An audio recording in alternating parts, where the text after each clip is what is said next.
जेव्हा पसायदानात म्हणतात की हे सद्गुरुनाथ, हे निवृत्तीनाथ महाराज, मला आपण प्रसाद द्या, पसायदान द्या, पण ते कधी द्या? तर ते ओवीतला बारकावा आपण पहा. आता विश्वात्मके देवे येणे वाग्यज्ञे तोषावे, तोषो निमज द्यावे पसायदान. ही सगळ्यांच्या पाठातली ओवी आहे, सगळ्यांना माहिती आहे. ज्ञानोबा म्हणतात की तुम्ही मला प्रसाद द्या, पण कसा द्या? नुसताच देऊ नका, तर आधी माझ्यावर तुम्ही संतुष्ट व्हा. येणे वाग्यज्ञे तोषावे, तुम्ही संतुष्ट व्हा आणि तोषोनी मज द्यावे. तुम्ही आधी संतुष्ट व्हा आणि संतुष्ट होऊन मला प्रसाद द्या. त्याचं कारण असं आहे महाराज, एखाद्या माणसाचं चित्त जर संतुष्ट नसेल आणि संतुष्ट नसलेल्या असंतुष्ट चित्ताने जर त्यांनी एखादा कृपा जरी करण्यासाठी आशीर्वाद दिला, तो आशीर्वाद फलद्रूप होत नाही. त्यामुळे आपण काय म्हणतो एखाद्या माणसाला बोलताना, तुमची नाराजी नको व्हा, तुम्ही 10 रुपये कमी द्या, पण नाराज होऊ नका.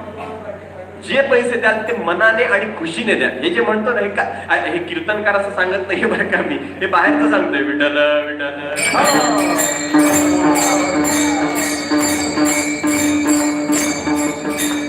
कुठेही असू द्या, व्यवहारात साधी गोष्ट आहे ना. आपण एखाद्या गोष्टीचा व्यवहार करतो, भाजी आणायला गेलो, साधा विचार करा, भाजी किती? 40 रुपये. एवढा आहे का? 20 रुपयांनी लावा. बरं ते म्हणते नाही 20 नाही बाबा, 25 लावतो जास्तीत जास्त. ते म्हणत नाही 20. मग ते आपल्याला जाऊ घेऊन टाक. अशा वेळी आपण काय म्हणतो, असं नको, नाराज होऊन नाही, 5 रुपये जास्त घे, पण नाराज होऊन देऊ नको. त्याचं कारण असं आहे की असंतुष्ट अंतःकरणाने दिलेली गोष्ट ही आपल्याला लाभदायक ठरत नसते. शास्त्र वचन आहे, अव्यवस्थित चित्तानां प्रसादोपि भयंकरः. अव्यवस्थित चित्त ज्याचं आहे, असंतुष्ट चित्ता ज्याचं आहे, तर अशा माणसाने दिलेला प्रसाद सुद्धा भयंकर ठरतो. विठ्ठल विठ्ठल.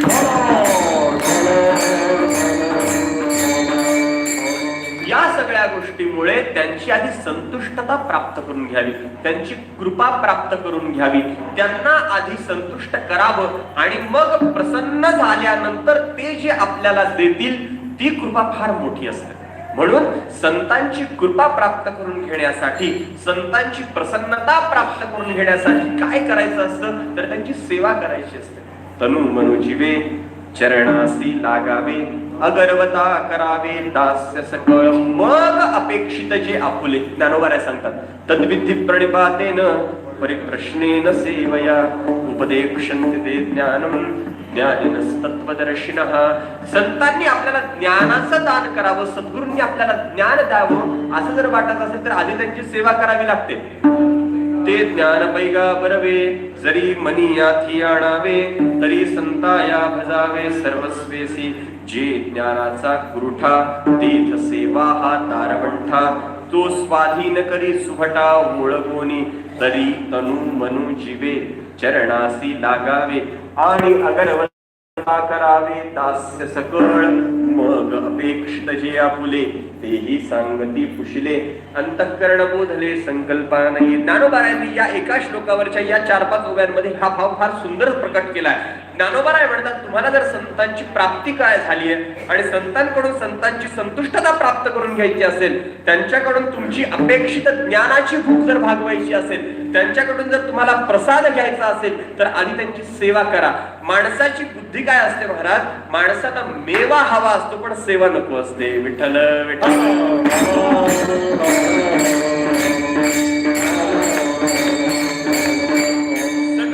सगळीकडे हीच अवस्था आहे.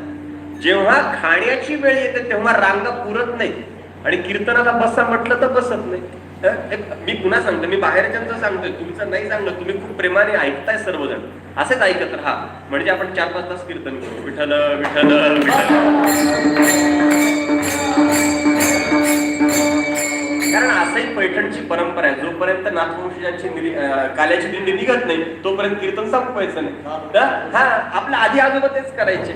एकदा काल्याची दिंडी गेली की मग काल्याचं कीर्तन सुरू करायचं. आपण बदल काय केलाय, कीर्तन सुरू लवकर केलंय, संपवायचं कधी आपल्या हातात. विठ्ठल विठ्ठल